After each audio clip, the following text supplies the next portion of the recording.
Have you been to an open home yet? Maybe had a look around, but don't know exactly what you're looking for. I didn't at my first open home, but I'm starting to understand a bit more about it now. In this episode, we talk with my dad, John Kefalianos, to walk us through a simple open home checklist and make sure you get the information that you need to understand the property right. My name is Nicola Kefalianos, and this is My First Home by a Mentor, where my dad and other experts walk us through everything we need to know about getting onto the property ladder.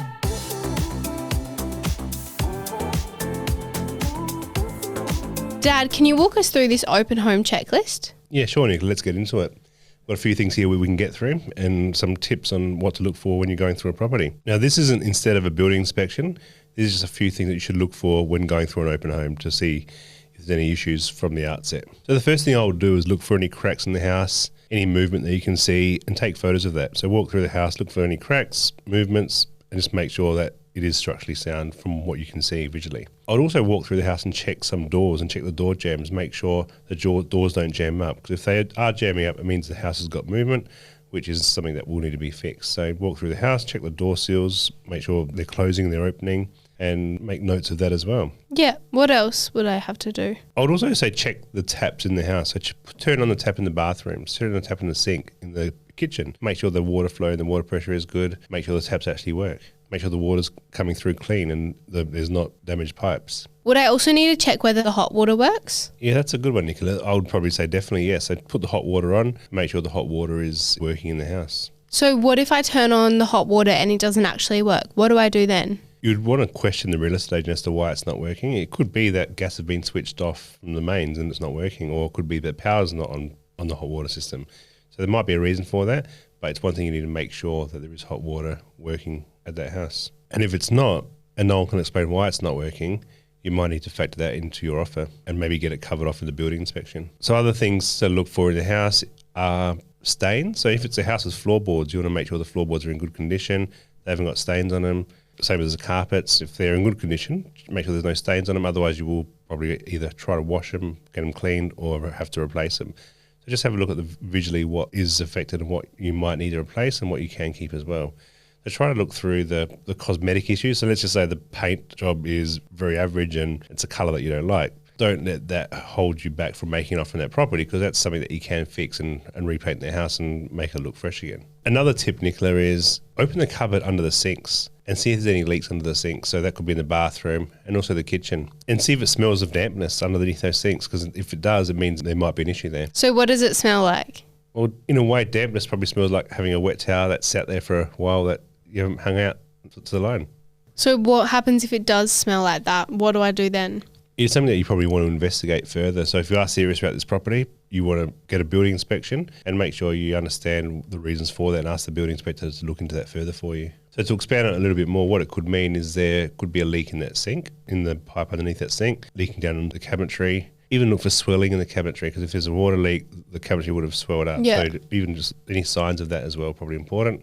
So just use your phone and use your torch. So take photos, just so you remember things when you're going back and looking at that house. Something else that you can also check, especially if you're moving into a house and you've already got your appliances and all these things set up, you might want to check the measurements of the fridge cavity. So take a tape measure with you, measure the fridge cavity, so then you can make sure your fridge fits in that area, because you don't want to be buying a new fridge if you don't need to. So just take that measure. If you're looking at a house, Nicola, it's important to look around the perimeter boundary. So look at the paths around the house, see if there's much movement there, see if there's any cracks in the concrete or pavers or any movement there. Check if there's any bigger trees, any significant trees that are on that site, and see how far away they are from that house. So any trees that are too close to the house could cause issues, or would have caused issues to that house. So just make sure you're aware of the surroundings. So movement in the footings and things? Yeah, make sure, correct. So movements in the footings, movements in the paths. Trees can also cause cracks in the pipes.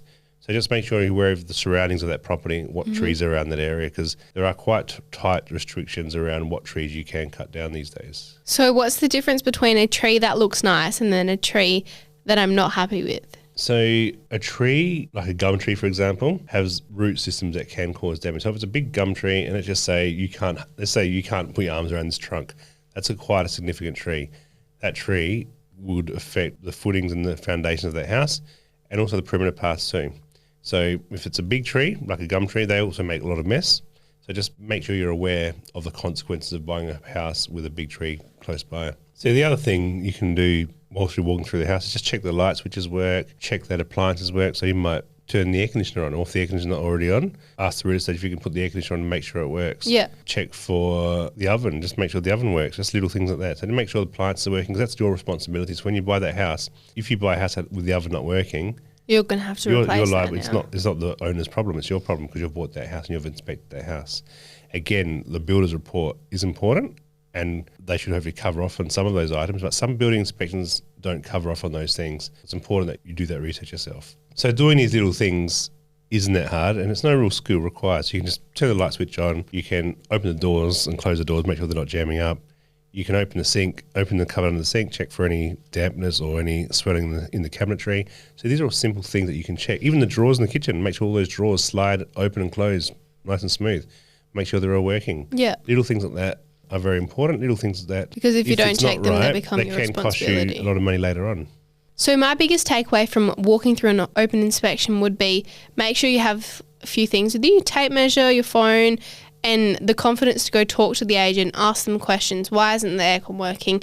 Is the hot water on? Just simple things like that, and just use your common sense to make sure you're not left with any liabilities. Yep, correct. So a lot of people think it's the vendor's responsibility to make sure everything is working in this house.